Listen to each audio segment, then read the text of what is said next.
Hello and welcome back. I am Arumba. Thank you for joining me. Let's play some more of our Kingdom of Might campaign in Europa Universalis 4.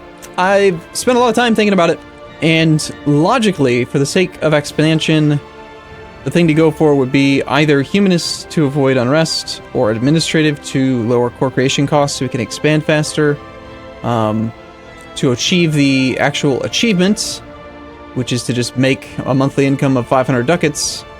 A logical option would be something like trade or exploration, possibly even economic. But let's just throw logic to the side and go for crazy-ass, stupid, powerful troopmen peoples. So we're going to go quality ideas because, yes, we've got good generals, but we need 50% infantry combat ability. And we're going to obtain that via 20% from our national ideas. We're going to take quality ideas, which is going to give us an extra 10% right off the bat, taking us to 30. And then, as soon as we finish the quality idea set, we're going to enact the policy modern firearm techniques and have plus 20% extra, taking us to 50% infantry combat ability.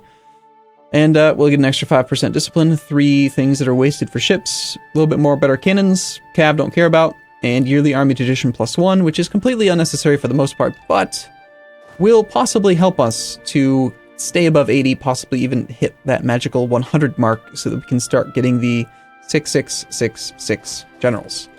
Right, so yeah, it's just what we're going to do. We're going to go quality ideas. We are Protestants, so let's make sure we turn on our policy for it. Right now we've got morale of armies, manpower recovery. The manpower recovery is kind of useful. Translated Bibles. I mean, we're at war. We don't really need the morale of armies right now. Let's go for the idea cost reduction.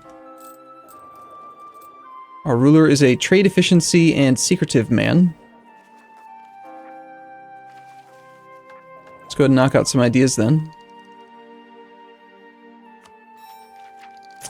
One of the other reasons why it's really nice to stack infantry combat ability is that even though rebels suck, they do not get your infantry combat ability or your cavalry combat ability or your artillery combat ability. They get your morale, they get your discipline, they get your unit type, they get all kinds of stuff like that. But they do not get combat ability. So that part's quite nice. The burghers would like to control the province of Goldingen. And if they did, they would give us a little bit of extra base tax, which is weird considering they are burghers. They are currently at 57% influence, so I don't really see any real issue with it. Let's go ahead and say yes, you may have it. Congrats. Now, being that we took a military idea group, it's kind of tempting to demand some military points now as well. I think we shall. We've got no modifiers to really be concerned about. We can sacrifice a little bit of prestige, demand 150 monarch points. Sounds good.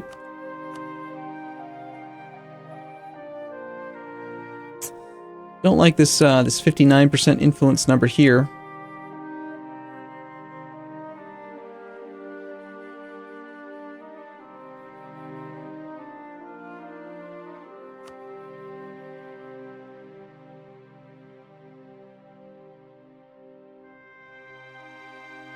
I feel like I'm wasting my monarch points by not taking that decision.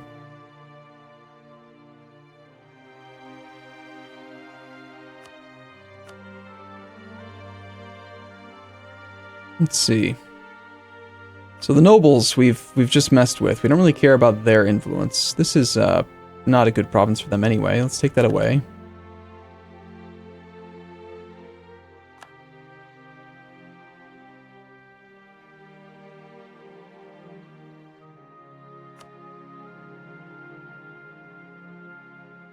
What I'd like to do is get the burghers above 75%.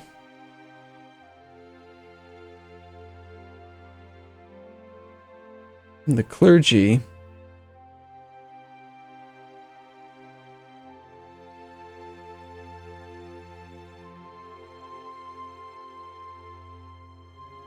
This is not really a good province for the clergy to have their hands on.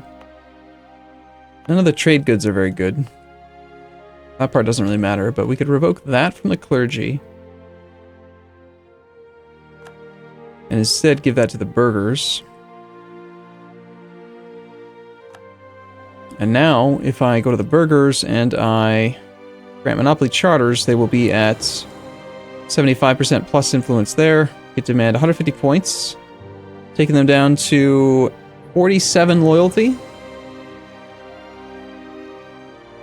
The thing is, I don't really need any of these Diplo points right now. We're already ahead of time on tech by a lot. So, the question is development or mercantilism? Right now, our mercantilism's at 28%. I feel like long-term, mercantilism's going to be a good way to go, but development can also be really good too. And right now, they're loyal, so it's a perfect time to do it.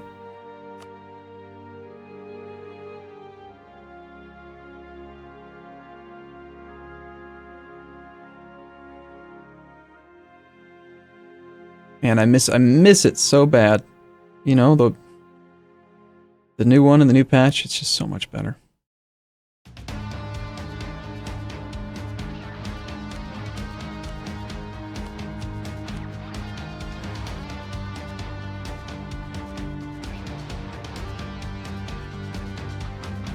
Alright, we're gonna spend like almost all of our Diplo points on this.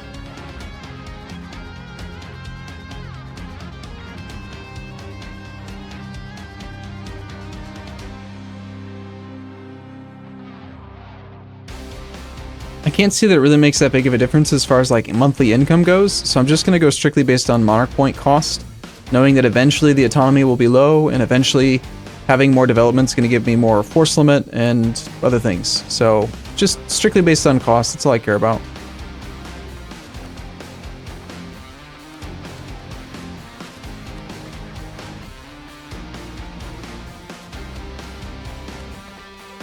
Pretty much until we have no Diplo points. Then we're going to demand the points away. We're also going to ask them for a nice juicy donation. They can be disloyal for a month, I don't care. And now we want to get the clergy back above 60%. And we can do that via either granting them another province, if there's any land that has some autonomy to it.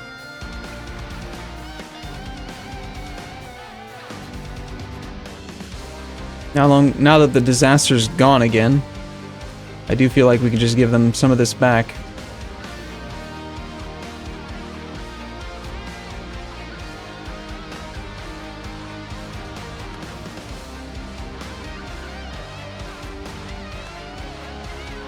Okay, we're at that magical 60% number for the 20% national tax modifier. I think we're done interacting with the states for a while.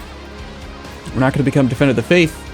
We're going to use all his money to immediately turn around and build shipyards or ships. Let's see, we have 143 out of 185 available ships, and how are we doing on ship tech? Next tech is light ships. So we don't build the ships now, we just build shipyards. And if not shipyards, then temples.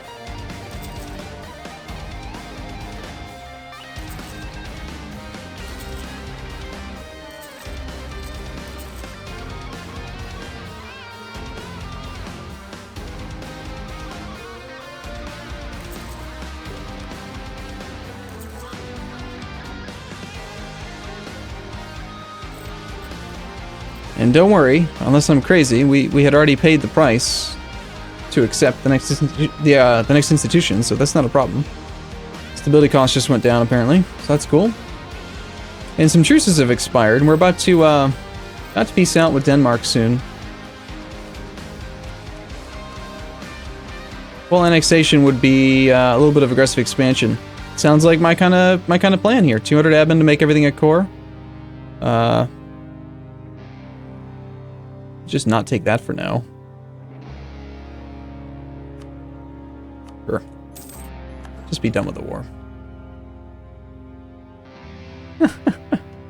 Let's be curious to see.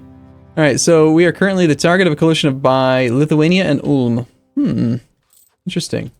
So you're saying people are upset that I keep on conquering all of the lands out there? Why? I don't understand why it would be such a big deal. I mean, we're just the Kingdom of Might. Frank, shoot, I should have had an extra diplomat free. Every day someone's going to join. You ready? Ithmartian, Thuringia, Netherlands, Pomerania, Ravensburg, Trier, Württemberg. Okay, I wanted to take land from Lithuania, so we're going to declare on Muscovy, that's right. He's so close to being willing to let me just like threaten him out of this. How about you? I bet they're all going to be upset about this. They're not going to want me to threaten for provinces while they have that active coalition. Netherlands? Burgundy's got a capital. We were going to declare potentially. We're using our subjects claim over here. Bohemia dishonors the call. Has Bohemia rivaled him? No. Burgundy is actually considered to be a prince now because he had to move his capital inside the HRE. So, capital is normally here, which is not. That means that since he's not going to defend the HRE, Austria would actually protect him. Why on earth is Austria allied to Burgundy?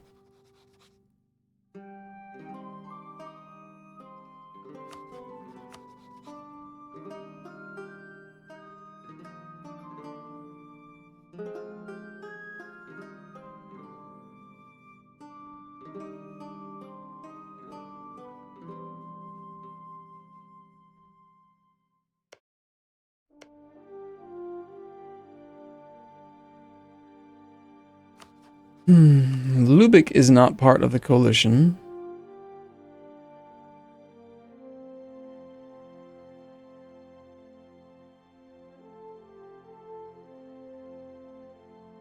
I want to make sure that if I actually keep on pushing the coalition as hard as I am, that the Empire, or that my allies still do defend me.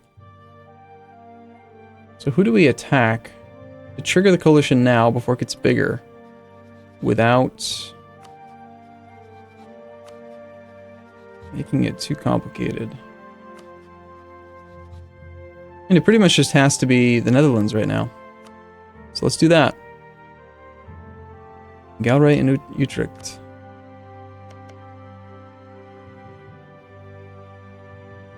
Great Britain actually fabricated over here in Galray as well. He's got claims that I don't.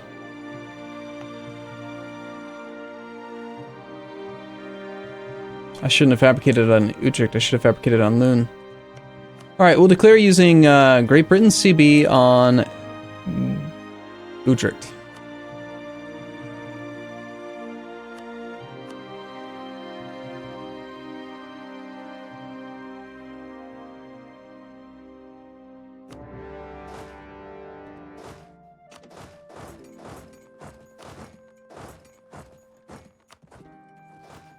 We got 71 army tradition right now.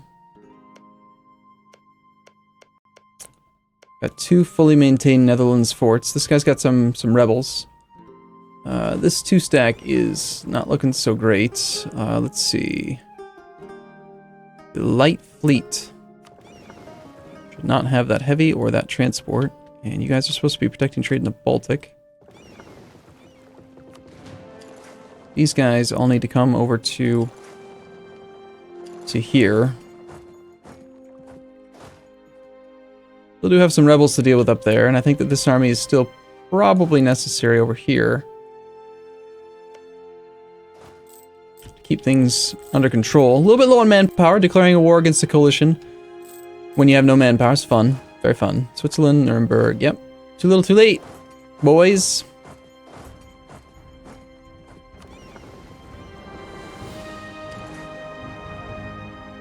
Mainz, Baden, Bremen, Memmingen, Lüneburg. Anybody else? He's relocating to Utrecht. What?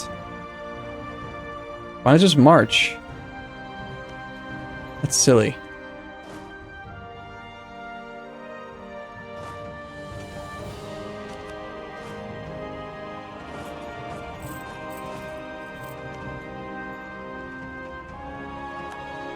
France has now joined the coalition.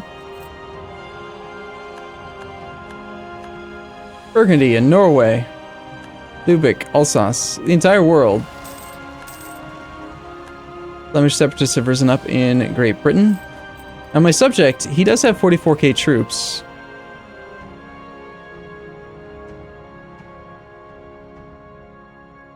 no loans. That's good. My minion.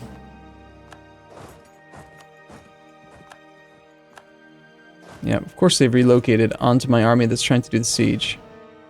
I knew that they were going to, but... still find it to be a little bit annoying.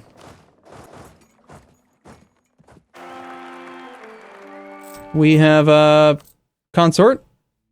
No, it's an heir. It's a 533 heir named Ulo with 2 L's this time.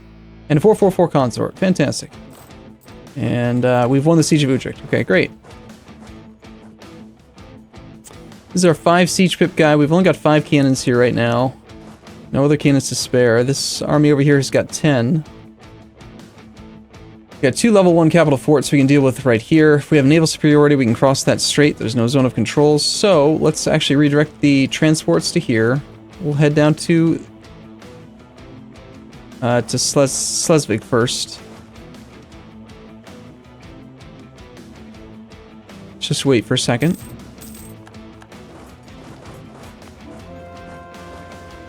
Split the army in half. I want the 5 siege pip guy and a 3 siege pip guy, and I want 1 to go to either province. Here, hold on. Wait till the boats get there. They'll be there in a moment.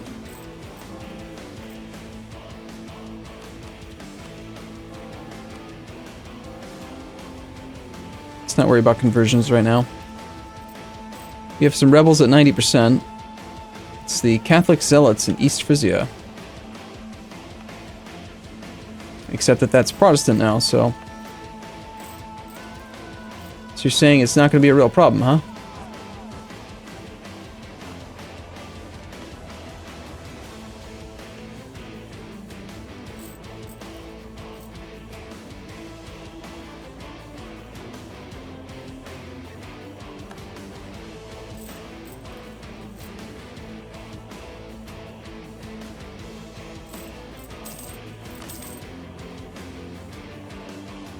Alright, we're going to transfer the claim to Smolensk.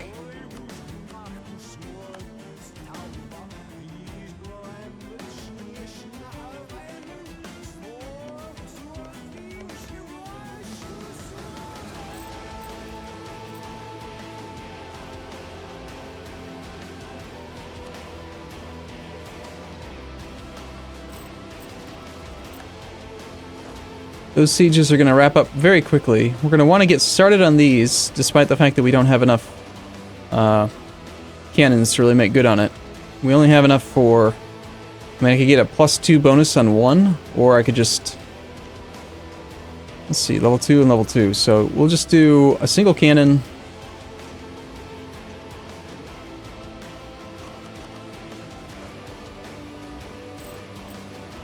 Ah, that army tradition. That army tradition is not very good. So you're busy. You are not busy.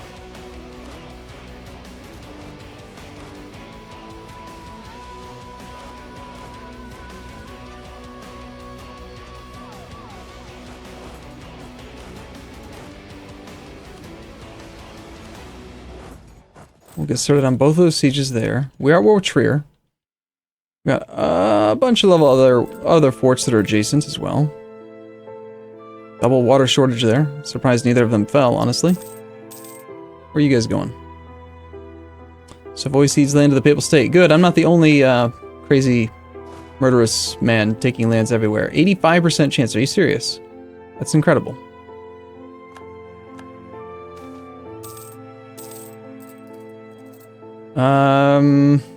That's a lot of money.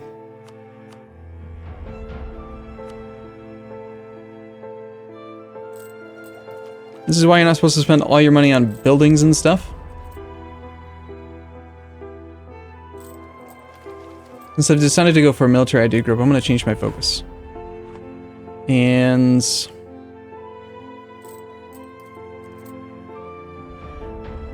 perhaps we can we separate peace anybody? Are any of these people allies to the war leader? Let's see. Netherlands is allied with Trier and Verden. Verden. Alright, so if we knock out that province, I might be able to get some money from the peace deal. before this pop-up and then not have to take a loan. So cross your fingers. Nice. Sweet. I'll take some money, please.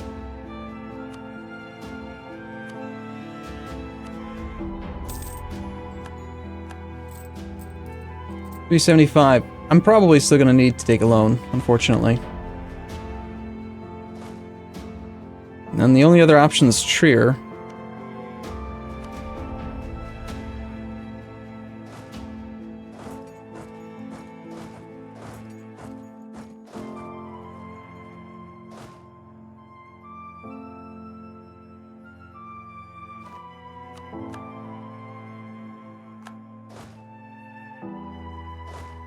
Or alternatively, just a full peace with the Netherlands.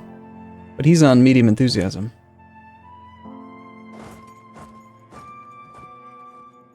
Let's see, is there any chance Trier's, wait, he's not...